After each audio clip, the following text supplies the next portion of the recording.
Les Marcheurs du Dimanche est une association de randonneurs. Certains pourraient la qualifier d'association de pépère mémère. Ce qui est sûr, c'est que l'équipe de 25 images secondes, qui les a rencontrés dans la baie du Mont-Saint-Michel, peut affirmer que ses membres, bien que presque tous retraités, ont les pieds en acier bien trempés. C'est parti pour combien de temps là ? Le temps, je sais pas. On est parti pour 7 km, 7 km et demi au plaisir du guide. Le temps, oui, allez, 3 heures pour aller, on verra bien. Et puis après le temps, il faut parler du temps de la pluie, parce que là, on n'est pas à l'abri. Mais pour l'instant, il y a presque du soleil, du vent, mais on est bien. Avant d'aller plus loin dans la baie, Gérard nous présente son association. L'association Les Marcheurs du Dimanche est une association qui a vu le jour il y a 10 ans maintenant. L'association a 42 adhérents qui organisent des randonnées le dimanche tous les 15 jours et aussi des sorties.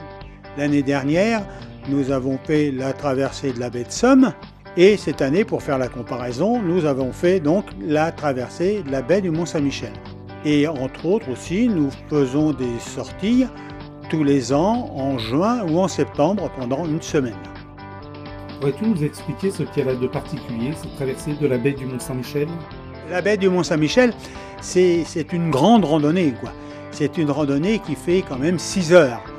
L'autre particularité, autre que la longueur de la marche, c'est que c'est une randonnée qui se fait donc pieds nus pour passer les sables et passer les bras de rivière. On passe le Couesnon, on passe la Sélune, qui sont des rivières quand même où il y a de l'eau jusqu'aux genoux, quoi. Oui, au milieu de la baie, il y avait une montagne, oui, qui s'appelle le Rocher de Tomblaine. On n'a pas le droit d'y aller, c'est un îlot rocheux qui est protégé pour les oiseaux. Les sorties des Marcheurs du Dimanche sont souvent ponctuées d'intérêts particuliers. En baie du Mont-Saint-Michel, le guide leur a fait découvrir la faune et la flore locale. Ils vont se mettre sur le slick. Le slick, c'est le mélange de vase et de sable.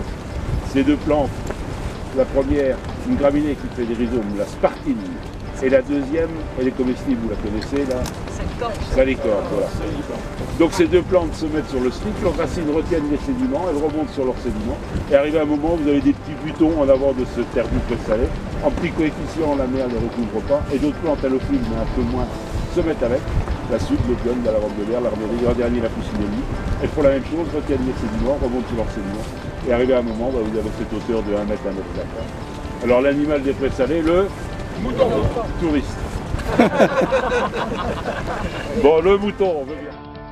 Alors, si vous aussi ça vous intéresse, n'hésitez pas, faites comme nos randonneurs, allez traverser la baie du Mont-Saint-Michel, mais n'oubliez pas, prenez un guide, c'est plus prudent.